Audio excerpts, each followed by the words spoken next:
ಪಡುಪಣಂಬೂರಿನ ಮುಲ್ಕಿ ಅರಮನೆ ವೆಲ್ಫೇರ್ ಮತ್ತು charitable trust ವತಿಯಿಂದ ಅರಸು ರಕ್ಷಕ್ ಯೋಜನೆಯಡಿ ಅತ್ತೂರು ಕೆಮ್ರಾಲ್ ಆರೋಗ್ಯ ಕೇಂದ್ರಕ್ಕೆ ಕಂಪ್ಯೂಟರ್ ಹಸ್ತಾಂತರ ಕಾರ್ಯಕ್ರಮ ಸೆಪ್ಟೆಂಬರ್ 17 ಬುಧವಾರ ನಡೆಯಿತು.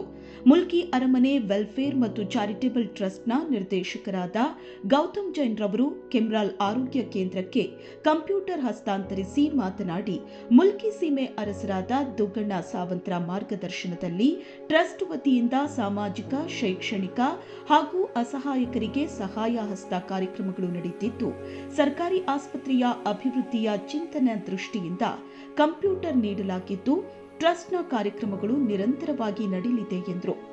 ಮುಖ್ಯ ಅತಿಥಿಗಳಾಗಿ ಕಟೀಲು ದುರ್ಗಾ ಸಂಜೀವಿನಿ ಮಣಿಪಾಲ್ ಆಸ್ಪತ್ರೆಯ ವೈದ್ಯಾಧಿಕಾರಿ ಡಾ ಶಿವಾನಂದ ಪ್ರಭು ಮಾತನಾಡಿ, ಸರ್ಕಾರಿ ಸಂಸ್ಥೆಗೆ ದಾನಿಗಳ ನೆಲೆಯಲ್ಲಿ ಸಹಾಯ ಹಸ್ತ ಸೇವಾ ಸಂಸ್ಥೆಗಳ ಕಾರ್ಯ ಅಭಿನಂದನೀಯ ಎಂದರು. ಈ ಸಂದರ್ಭ ಹಳೆಯಂಗಡಿ ಪ್ರಿಯದರ್ಶಿನಿ ಕೋಆಪರೇಟಿವ್ ಸೊಸೈಟಿ ಅಧ್ಯಕ್ಷ H Vasant Bernard, Mangaluru KMC ಆಸ್ಪತ್ರೆಯ ಹೃದ್ರೋಗ ತಜ್ಞ ಡಾ ರಿತೇಶ್ ಎಂ, ಅರಸು ಕಂಬಳ ಸಮಿತಿಯ ಉಪಾಧ್ಯಕ್ಷ ವಿನೋದ್ ಸಾಳ್ಯಾನ್ ಬೆಳ್ಳಾಯರು ಮತ್ತಿತರರು ಉಪಸ್ಥಿತರಿದ್ದರು.